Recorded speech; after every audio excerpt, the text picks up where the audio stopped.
अस्सलाम वालेकुम नाज़रीन, मैं हूँ इश्तियाक गुंदल। आप मेरा यूट्यूब और फेसबुक चैनल देख रहे हैं, देखने का बहुत शुक्रिया। तीन बड़े अहम इश्यूज़ हैं, अहम डेवलपमेंट्स हैं जिनके ऊपर बात करनी है। सबसे पहली बात तो ये है कि पाकिस्तान तहरीक इंसाफ जो है, अगर वो लॉन्ग मार्च का आगाज़ करती है तो ये फैसला हो चुका है कि जो पाक फ़ौज है उसको मदद के लिए तलब किया जाएगा। पाक फ़ौज के साथ और कौन कौन से इदारे होंगे जो कि पाकिस्तान तहरीक इंसाफ के लॉन्ग मार्च को रोकने के लिए जो है वो मावन साबित हो सकते हैं या उनकी मदद ली जा सकती है।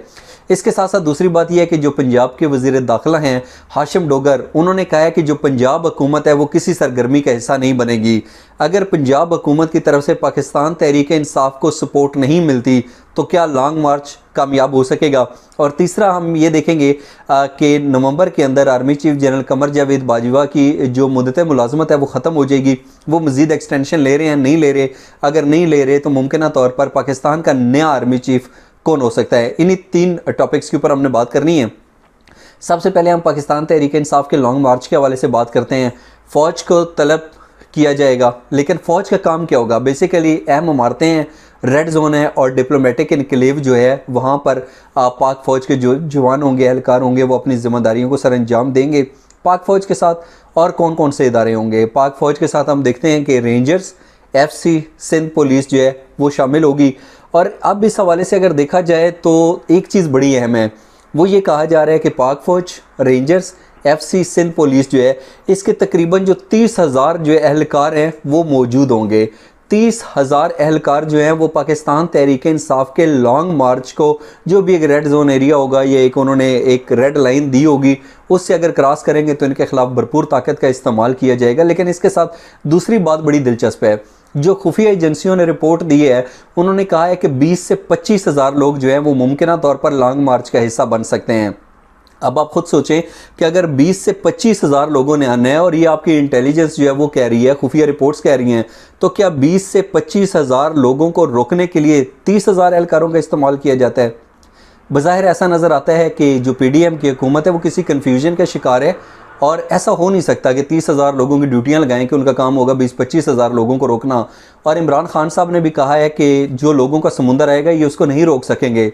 और फिर इमरान खान साहब के आने का मकसद ये है कि वो ये समझते हैं कि कबल अज़ वक्त इंतखाबात हो जाने चाहिए। तो एक तो मैं ये समझता हूँ कि PDM को भी इस बात का अंदाज़ा है कि खुफिया एजेंसियाँ चाहे कह रही हैं कि 20 से 25,000 लोग आएंगे, लेकिन PDM को इस चीज़ का अच्छी तरीके से अंदाज़ा है कि लोगों की तादाद बहुत ज़्यादा हो सकती है, जिस तरीके से इमरान खान को सपोर्ट और अवामी हमायत हासिल है इस हवाले से। अच्छा, दूसरा जो एक अहम डेवलपमेंट है वो ये है कि पंजाब के वज़ीर दाखिला जो हैं हाशिम डोगर साहब, उन्होंने कहा है कि जो पंजाब हुकूमत है वो किसी सरगर्मी का हिस्सा नहीं बनेगी। अब अगर सरगर्मी का हिस्सा नहीं बनती तो क्या पाकिस्तान तहरीक इंसाफ का जो लॉन्ग मार्च है वो कामयाब हो सकेगा। और क्या पंजाब हुकूमत इस सिलसिले में ख़ुद को बिल्कुल जो है वो अलग रखेगी या फिर किसी न किसी जगह पे जो है वो सपोर्ट करेगी। तो इस हवाले से पंजाब के वज़ीर दाखिला का ये कहना है कि जो हमारे पुलिस एहलकार होंगे वो जो लॉन्ग मार्च के अंदर लोग शिरकत कर रहे हैं उनकी सिक्योरिटी को यकीनी बनाएंगे, यानी वो उनके साथ साथ होंगे। जितने भी लोग निकलेंगे उनकी सिक्योरिटी को यकीनी बनाया जाएगा ताकि, और इसके साथ साथ दूसरी अहम वजह यह है कि जो रोज़मर्रा के मामलात हैं वो डिस्टर्ब ना हो, वो मुतासर ना हो।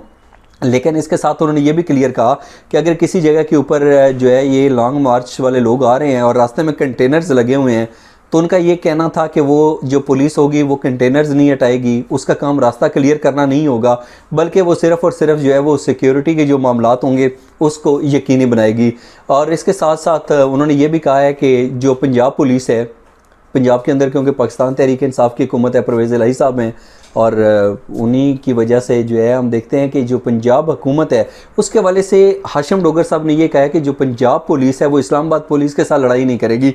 यानी वो ये कह रहे हैं कि हम उस वक्त जो है ना सियासी कारकुन नहीं होंगे, हम सिर्फ लॉन्ग मार्च की जो हिफाजत है, जो सिक्योरिटी है उसको यकीनी बनाएंगे। इसके अलावा हम बिल्कुल जो है वो किसी सियासी सरगर्मी का हिस्सा नहीं बनेंगे। दो बातें।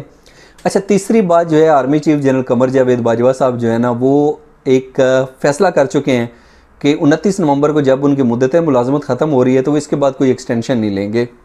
ये नहीं कि अगर PDM चाहे, शहबाज शरीफ साहब चाहें कि आर्मी चीफ जो है वो एक्सटेंशन लें, तो जनरल बाजवा जो हैं वो एक्सटेंशन लेने के मूड में नज़र नहीं आ रहे। वो कह रहे हैं कि मैं एक्सटेंशन नहीं लेता। इस सूरत हाल के अंदर अगला आर्मी चीफ कौन हो सकता है। अगर लेफ्टिनेंट जनरल आसिम मुनीर की बात करें तो एक स्ट्रॉन्ग कैंडिडेट हैं, लेकिन हो सकता है कि उनको chairman joint chief of staff committee बनाया जाए। वैसे तो मेरा ख्याल है 27 नवंबर को उनकी मुद्दत मुलाजमत ख़त्म हो जानी थी, लेकिन उन्होंने मेजर जनरल से लेफ्टिनेंट जनरल वाला जो रैंक था वो देर से लगाया, तो अब उनके चांसेस हैं कि वो 29 नवंबर तक उस लिस्ट के अंदर शामिल हैं और मोस्ट सीनियर लेफ्टिनेंट जनरल होंगे। इसके साथ साथ सैर शमशाद मिर्ज़ा और उनके बारे में कहा जाता है कि एक स्ट्रॉन्ग कैंडिडेट हैं, वो सियासी सरगर्मियों में बिल्कुल नहीं आते और वो एक बेहतरीन आर्मी चीफ साबित हो सकते हैं और मेरा ख्याल है कि उनके काफ़ी चांसेस हैं। उसके साथ साथ लेफ्टिनेंट जनरल अज़हर महमूद की बात करें और उसके साथ अगर हम लेफ्टिनेंट जनरल नुमान की बात करें, अब लेफ्टिनेंट जनरल अज़हर अब्बास की बात की जाए या लेफ्टिनेंट जनरल नुमान महमूद की बात की जाए, इनके चांसेस मेरी नज़र में नहीं हैं। और जो लेफ्टिनेंट जनरल फैज़ हमीद हैं, मैं ये समझता हूँ कि जब से पीडीएम की हुकूमत है तो उनके चांसेस तो वैसे ही पीडीएम की वजह से ख़त्म हो गए। जनरल फैज़ हमीद भी इस दौड़ से जो है वो बाहर हो गए। अब मेरी नज़र में अगर लेफ्टिनेंट जनरल सैर शमशाद मिर्ज़ा के बाद किसी लेफ्टिनेंट जनरल के ज़्यादा चांसेस हैं तो वो लेफ्टिनेंट जनरल मोहम्मद आमिर हो सकते हैं, जो कि गुजरांवाला की जो कोर है उसको कमांड कर रहे हैं। अब मोहम्मद आमिर क्यों हो सकते हैं, उसकी एक बड़ी रीज़न ये है कि हम देखते हैं कि वो 2 साल जो है साबिक सदर आसिफ अली ज़रदारी के 2011 से गालबन 2013 तक मिलिट्री सेक्रेटरी रहे। बाद में उन्होंने सदर ममनून हुसैन के साथ भी काम किया। तो आसिफ ज़रदारी साहब का जो पीडीएम के अंदर एक रोल है या जो असर रसूख है उसको नज़रअंदाज नहीं किया जा सकता। जब वो मिलिट्री सेक्रेटरी रहे हैं तो मुमकिन तौर के ऊपर उनके साथ बड़े अच्छे तल्लुकात होंगे, ये तल्लुकात अब भी कायम होंगे। तो मेरा ख्याल है कि आसिफ अली ज़रदारी साहब जो हैं उनको lieutenant general Mohammad Aamir suit करते हैं। और इसके साथ साथ लेफ्टिनेंट जनरल मोहम्मद आमिर जो हैं वो army chief general Qamar Javed Bajwa के भी बड़े क्लोज़ हैं, मतलब कि आप ये कह लें कि शायद मोस्ट फेवरेट हो सकते हैं। तो अब देखना यह है कि मुमकिन तौर पर पाकिस्तान का अगला आर्मी चीफ कौन होगा। मेरी नज़र में या तो लेफ्टिनेंट जनरल सैर शमशाद मिर्ज़ा या फिर लेफ्टिनेंट जनरल मोहम्मद आमिर के ज़्यादा चांसेस हैं। आज का व्लॉग देखने का बहुत शुक्रिया। जाने से पहले इस चैनल को सब्सक्राइब ज़रूर कीजिएगा और अपने कमेंट्स से जो है वो ज़रूर दीजिएगा। अपना बहुत सा ख्याल रखिए। अल्लाह हाफ़िज़।